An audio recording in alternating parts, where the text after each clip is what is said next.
Tere!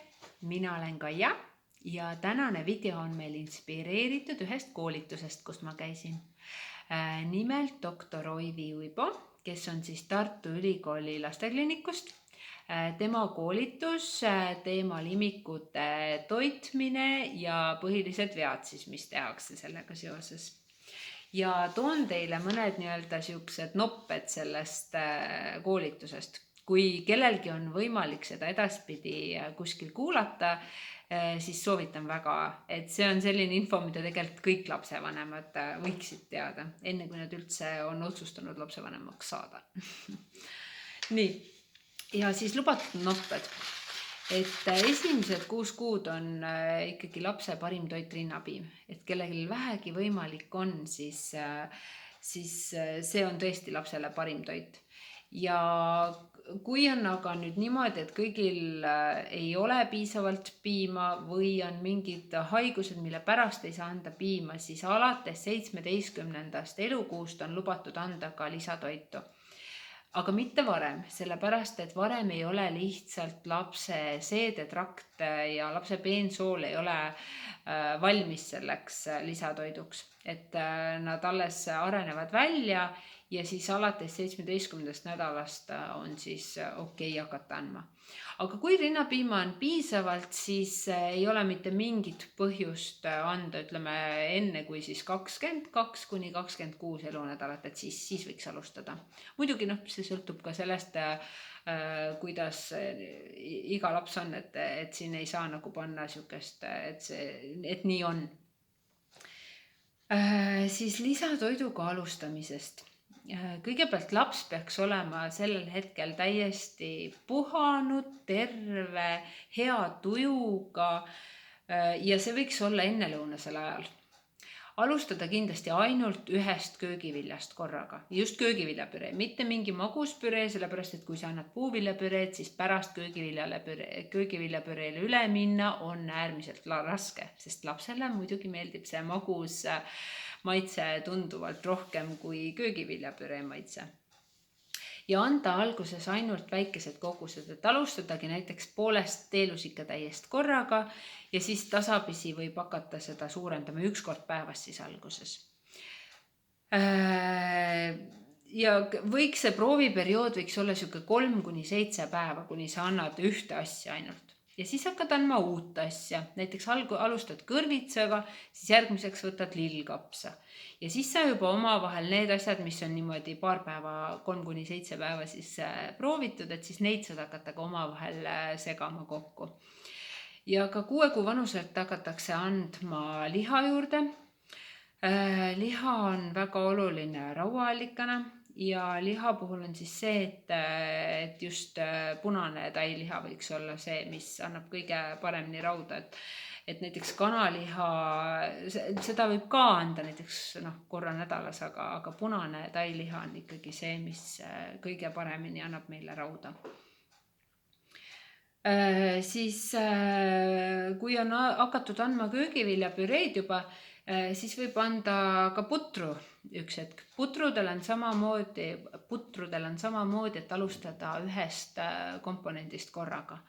Ja see võiks olla, näiteks kas siis alustad kaerast, jällegi on see prooviperiood 3 kuni 7 päeva, et kuidas sobib. Ja tegelikult alates 6. kuust, kui ta juba natukene on putru saanud, siis võib panna ka väikses koguses seda lehmapiima sisse, et see nii-öelda natukene maitseks. Aga lehmapiima joogina, mitte siis ennem kui 1 aasta vanuselt.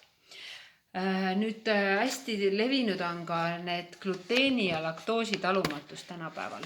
Et siinkohal on küll see soovitus, et ärge ilmaasjata vältige neid. Et tegelikult on oluliselt lihtsam lapsel elada, kui tema menüüs on need olemas ja tema keha on harjunud sellega. Et vältidagi neid ainult sellisel juhul, kui tõesti on diagnoositud see. Et mitte lihtsalt sellepärast, et äkki see nagu mõjub talle halvasti. Et muidu on see, et me ehitame selle nii-öelda vundamendi tema toitumisharjumustele ja kui me sealt juba väga suured nii-öelda kivid jätame välja, et siis edaspidi nagu me tema jaoks väga suured toidugrupid lihtsalt elimineerime läbi selle. Et tänapäeval tehakse testidega neid kindlaks, et ärge lihtsalt nagu oma peast seda elimineerimist tehke.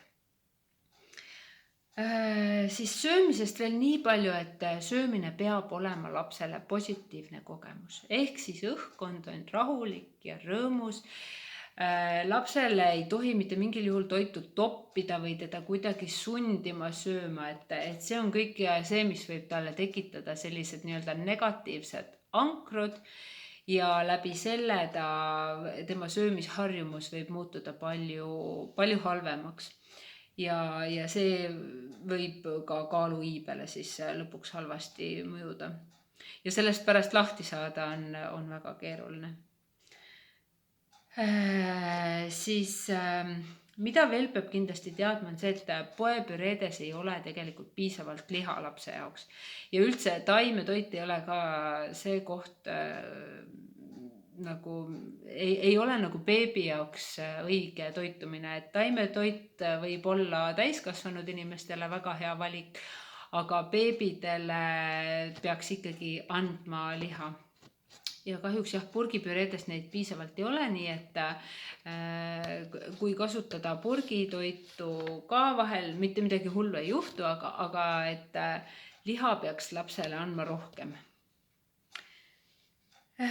Siis kui juhtub nüüd niimoodi, et see lisatoidu andmine ei ole hakanud sihuke 9., 10. elukuuks, et siis tegelikult need toitmisprobleemid võivad olla palju sagedasemad. Et see on nagu nii-öelda sihuke arenguaken, mida siis peaks kindlasti kasutama selleks, et laps õpib nagu paremini, ta õpib neelama, ta õpib erinevat seda konsistentsi, sellega hakkama saama. Kui lapsel tulevad hambad, kui need esimesed lõikehambad tulevad, need on kõige ees, et siis tänu sellele ta õpib seda toitu nagu hammustama ja kui tulevad nüüd tagumised purihambad, et siis ta õpib ka toitu mäluma. Ja sellepärast peab see toit olema kindlasti ka sobiva eakohalise konsistentsiga. Et alguses siis sihuke vedelpüree, siis läheb püree järjest paksemaks ja lõpuks juba tulevad väiksed tükid sisse, et kus sa siis saad kahvliga teha või näiteks nagu meie soovitame oma kodulehel, et tükkide toomiseks kas või panna sinna näiteks püreesse keedetud toortatart või mingit kruupe, et luua seda tükilist või mõni nagu köögivili jätta keetes lihtsalt terveks ja kahvliga juurde teha, et neid võimalusi on tegelikult palju, et laps lihtsalt harjuks sellega, et ei ole ainult püree, vaid on ka tükid toidu sees. Kui nüüd hakata andma lapsele toitu, siis kindlasti see peaks olema lusikaga ja kausist ja jook olgu siis tassist. Joogiks on beebile ainult siis puhas gaseerimata vesi. Mahl on ka tegelikult ju toit. Ja mahl on üldse selline asi, mida mina oma lastele väga ei ole andnud, et sealt on nagu võetud välja ju tegelikult kiudained, et mina pigem annaksin püreed kui mahla. Ja see samamoodi täidab kõhtu, et siis jätta see nii-öelda magusaks lõppu, kui tõesti tahad anda, et mitte kohe algusest, sest muidu on beebil kõht täis ja ta võib-olla seda lihaga köögiviljapüreed ei tahagi pärast. Siis lutipudelist veel rääkida, et kindlasti ei ole lutipudel siis see koht, kust anda püreed. Selle püree andmisega veel selline asi, et lapsele võiks endale ka lusika kätte anda, et siis tema motoorika saab kohe tänu sellele areneda, et ta ise proovib ka lusikat suhu panna ja see arendabki teda ja seda kiiremini ta tegelikult õpib ise sööma selle lusikaga. Et lutipudeliga on selline asi küll, et sellest peaks loobuma enne esimese eluaasta täitumist, sest seda raskem sul on pärast tegelikult sellest loobuda. et võtame ikkagi õiged nõud võimalikult ruttu kasutusele, et algul see võib olla natuke tüütum, aga tegelikult see tasub ennast igal juhul ära, sest laps oskab sul varsti juba iseseisvalt juua. Siis kui me hakkame lapsele andma ka lisatoitu juba, et siis tegelikult õist toitmist enam ei pea üldse olema.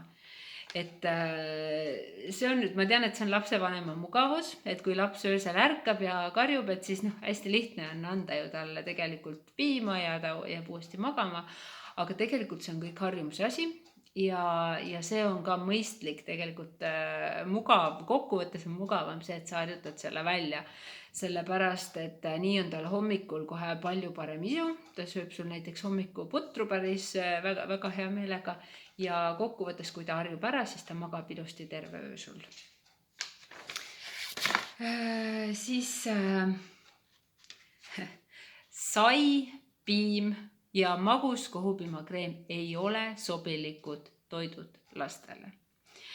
Et ma tean, et kohukesi ja magusaid kohupiimakreeme lastele armastatakse väga palju anda, ka magusat jogurtit, aga tegelikult lapsel ei ole seda vaja ja see õõnestab tegelikult häid toitumisharjumusi, sellepärast, et kui ta sööb oma kohupiimakreemist täis, siis ta tihtipeale jälle pärast ei taha sul näiteks seda soolast püreed, et selleks, et lapsel oleks hea isu, ei tohi anda vahepeal snäkke, lapsel peab tekkima see, et tal on kõht tühi ja kui tal on ka varasemad positiivsed kogemused söömisega, siis see kõik tekitabki selle, et laps sööb sul hea meelega.